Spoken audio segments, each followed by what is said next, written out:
Hey, what's going on, everyone? My name is Matt Jarbo, and I'm a gamer, right? I frequently talk about gaming on my channel. I frequently play lots of video games, right? I'm currently balls deep in Red Dead Online and having fun, while also getting a little bit annoyed at the grindy aspects of it. But that being said, it's still a fun thing to do, and anyone can do it. Literally anyone of all ages, for the most part, can game and game well. Although it's interesting to see that even though the predominant hardcore gamers are still male, it's fun to watch people try and accuse them of hurting women and girls, because that happens all the time, right? We know that when you look at people trying to talk about who a gamer is, or what is a gamer, they go, oh, but the demographic is predominantly female, because they tie in mobile games with that, right? They chalk it up to mobile games, like the soccer mom that plays Candy Crush on the toilet in between her kids, different appointment afternoons, or different afternoon appointments, things along those lines. And I'm not knocking those people. If they legitimately want to call themselves a gamer, by all means, hey, more the merrier, right? Everyone's here for the same reason. We love to game. But the argument generally comes from people that are trying to push one narrative over another, and they do it with the intent to cause division and to cause some kind of commotion in order to further kind of play the victim card when people push back against it. And we're seeing that here right now with this article that came out a couple days ago in the Globe and Mail titled "How Video Gaming is Helping Boys Land Better Careers and Hurting Girls." Yeah, that is the world we're living in right now, guys. Gaming is helping boys achieve better jobs in STEM, and it's hurting women. I'm just gonna let that one sink in for a moment, because this again is the world we live in.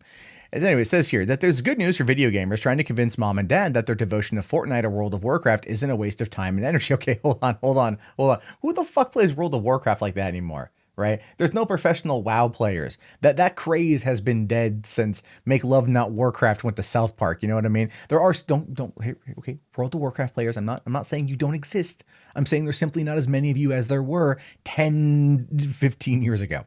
Anyway, a new study from the University of British Columbia economist Nicole Fortin suggests that playing video games can lead to higher math scores. The outcome, in turn, has long-term job implications. Math test scores are a strong predicator of future careers in finance, computer science, or STEM, meaning science, technology, engineering, or mathematics, all of which are expected to dominate the job market in the next 10 years. Well, that's because we as a society have been increasingly going towards that world, computer engineering and that kind of stuff. It's been blowing up for the last like 30 years. It's not uncommon or unheard of that in the next 10 years it's going to dominate even more. I don't quite, I always love that argument, like, oh, in the next 10 years it's going to dominate. What do you think it's doing now?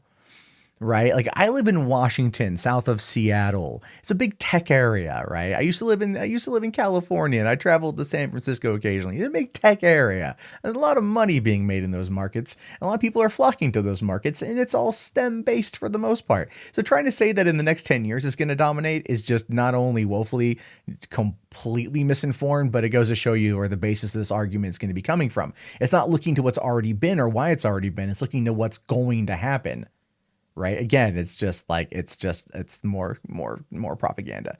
Anyway, there's a catch though. It's only teenage boys who benefit from intense daily gaming interactions, which enhance the player's coordination, visual, spatial, and problem-solving skills. All potential pathways leading to higher math scores, according to the study. Anyone can do this though. That's the whole point. You're sitting there trying to say that it's only boys who are going to benefit from this. That's because are you trying to say that it's only boys who play these kind of games?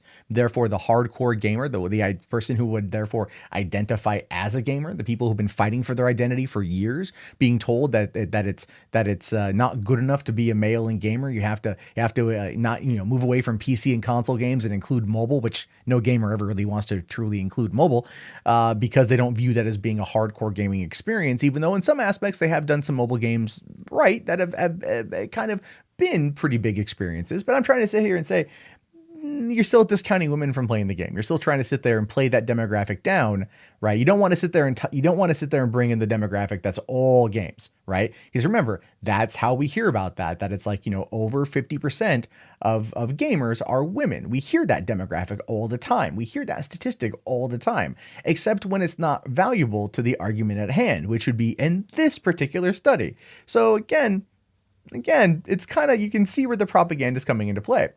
Now, it says the gender gap became apparent, teen girls, meanwhile, Oh no, sorry. Computer gaming may also help those students with attention deficit issues who are which are more acute among boys. Teen girls, meanwhile, appear to be suffering from elements in the gaming world that act to deter their full participation, including sexist or sexualized female character depictions and harassment from other online players. Again, that's a load of shit. A hardcore gamer is a hardcore gamer. All right, a gamer is a gamer. And if you're gonna run away from people saying mean things about you on the internet, then you probably shouldn't be on the internet. All right, we've already moved past the Anita Sarkeesians of the world. No one really cares much about them anymore. It's not having the same impact because if you go and you talk to women who play games, they will talk as much shit as they get, and they like it. They know that it's part of the culture. But those who try to argue that the Sam Mags of the world that say, "Oh my God, virtual rape in GTA 5 or GTA Online," which is the stupidest thing ever. They're the ones that no one listens to. They might get a little bit of press. They might get a couple headlines. They might be a little popular online, but these are people that ultimately don't play the games. They just talk about them. They don't actually engage in the culture, engage in the actual system. They just sit there and they talk about it from Starbucks on their phone while drinking a latte, and then they get paid for it. So no, those voices are not the people who are actually gamers. All right. Like they're not the ones that you see at gaming events. They're not the ones that you see at E3s or Comic Cons. They're not the ones who are there that are playing the games because they want to play them. They're the ones that are basically just kind of like, trend sitters, right? Or trend followers. That's all they do. And this has been shown with Anita Sarkeesian time and time again. But anyway, the gender gap became apparent in the analysis math test scores from more than 56 organizations for economic cooperation and development. Researchers found teenage girls scored 2 to 3 percentage points lower than boys on standard math tests. Up to a third of the test results can be attributed to computer gaming, the study suggests. Now, not that the study necessarily finds, that the study suggests that gaming would improve the math skills. So, okay, fine. If that's what they're learning is going to be the difference between the boys and girls in this case, then parents, you need to start getting your kids into Fortnite. Not addiction like versions of Fortnite, not that kind of heavy, but get them into a little bit. Get them playing on some coordination skills, right? Hand-eye coordination, problem solving, critical thinking, things along those lines. If it's working for boys, it should also work for girls, unless you're trying to argue that boys and girls are different, which case they are oftentimes like to argue that that's not the case. So which one is it here? That's my question. Now, it says, looking ahead, the deficit in math will continue to keep women out of the employment fields that pay them the most, says Dr. Fortin, a professor at UBC's Vancouver School of Economics, who initiated the study as a means to examine why women continue on average to be paid less than men. Oh, dear God. Okay, for one, we've proven that the wage gap doesn't exist. The pay gap exists. The wage gap doesn't exist. If you want to talk an actual wage gap, isn't the Canadian dollar worth 77 cents to the American dollar? So wouldn't Canadians want to try to get themselves down to America, because they get paid a bit more? I'm just saying. Anyway, it goes on to say that a substantial part of the gender pay gap arises from the underrepresentation of women in STEM and finance fields, which require a solid background in mathematics. If girls continue to perceive that they hold a comparative disadvantage in math, they will gravitate away from these fields, from the rewards in the labor market. But isn't that kind of the point, though? Isn't that the breakdown of it? Is like the jobs in like the wage gap are like it's a cumulative for everything, right? So they look at what like an elementary school teacher makes versus like a neurosurgeon, and they put that in the same pot, right? And then they pull the average out of that. That doesn't seem to make any sense. The working in STEM, working in any kind of STEM field is going to require a lot of hard work and dedication. It's generally speaking more than a 40-hour-a-week job, and there are a lot of people out there unfortunately, a lot of women out there that don't want to engage with that. They want to have a family. They want to pick and choose, or they have to pick and choose. And don't get me wrong, I'm not like arguing in favor of that. I actually think that's sad that people have to choose whether to raise their children or to go and find employment, right? I wish there was a nice even middle ground on that one, but in these markets, they don't allow for that. Look at a game like Red Dead Redemption 2, a game that towards the end of its development, they went into crunch mode, where you had people literally complaining that they were missing the births of their children because they were putting in 100-hour work weeks in order to finish up this game. This is something that happens in these fields when you're working on a deadline and you're working in technology. Stuff happens, stuff goes wrong, and you always end up investing a lot more time, but that's why you get paid a lot more money.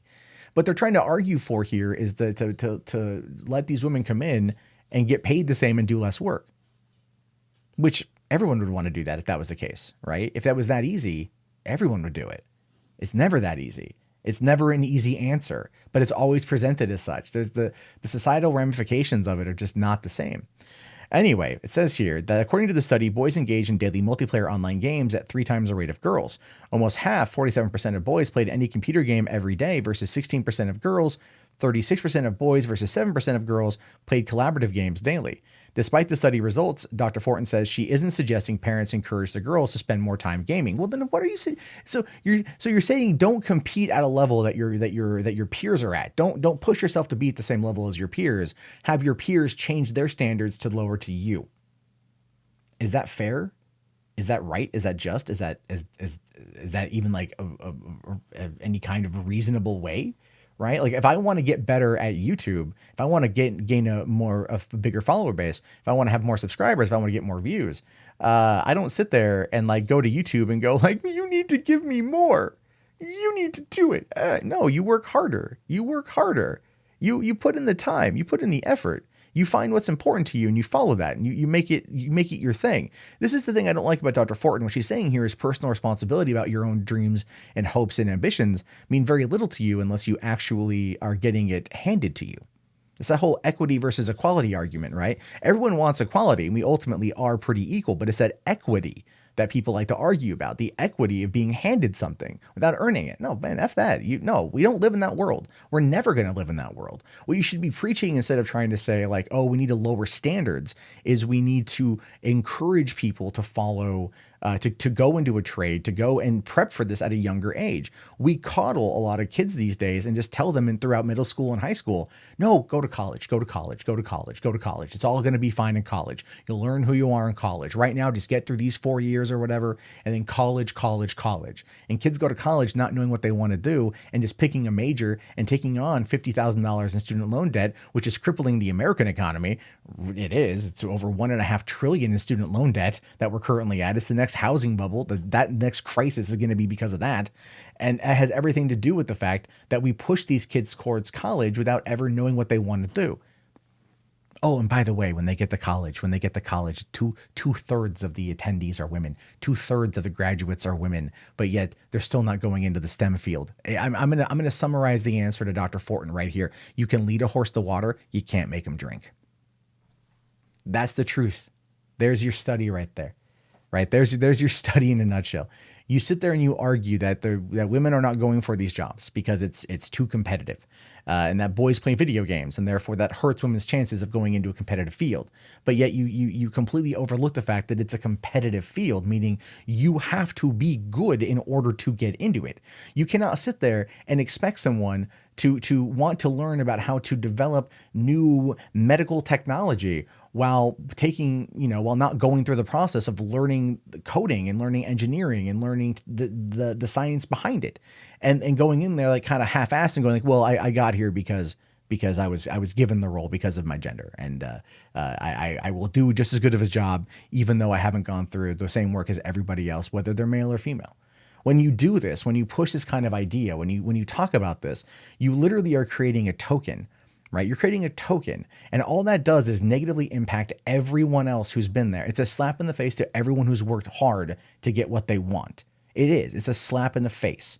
So everything she's suggesting here, this argument that playing video games, that boys playing video games hurts women, is just ridiculously stupid, and it's ultimately offensive. Why not teach people that if they want to go for something, to just go for it?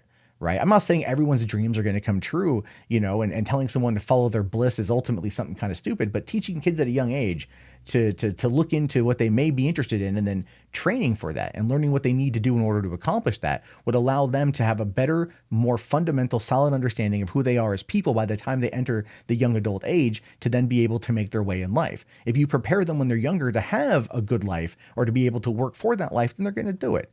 It's teaching a person to fish versus giving them a fish. Equity is giving them a fish. Equality is teaching them to fish. You, Dr. Fortin, want to give them a fish and think that that's going to solve all the problems. Well, guess what? It's not. It's not. And we need to move away from that mindset, because if we don't move away from that mindset, all we're doing is stunting a generation. We're telling boys that they're doing things wrong and girls telling them that they're not good enough. How is that right? How is that right? If you want people to be equal, treat them as such.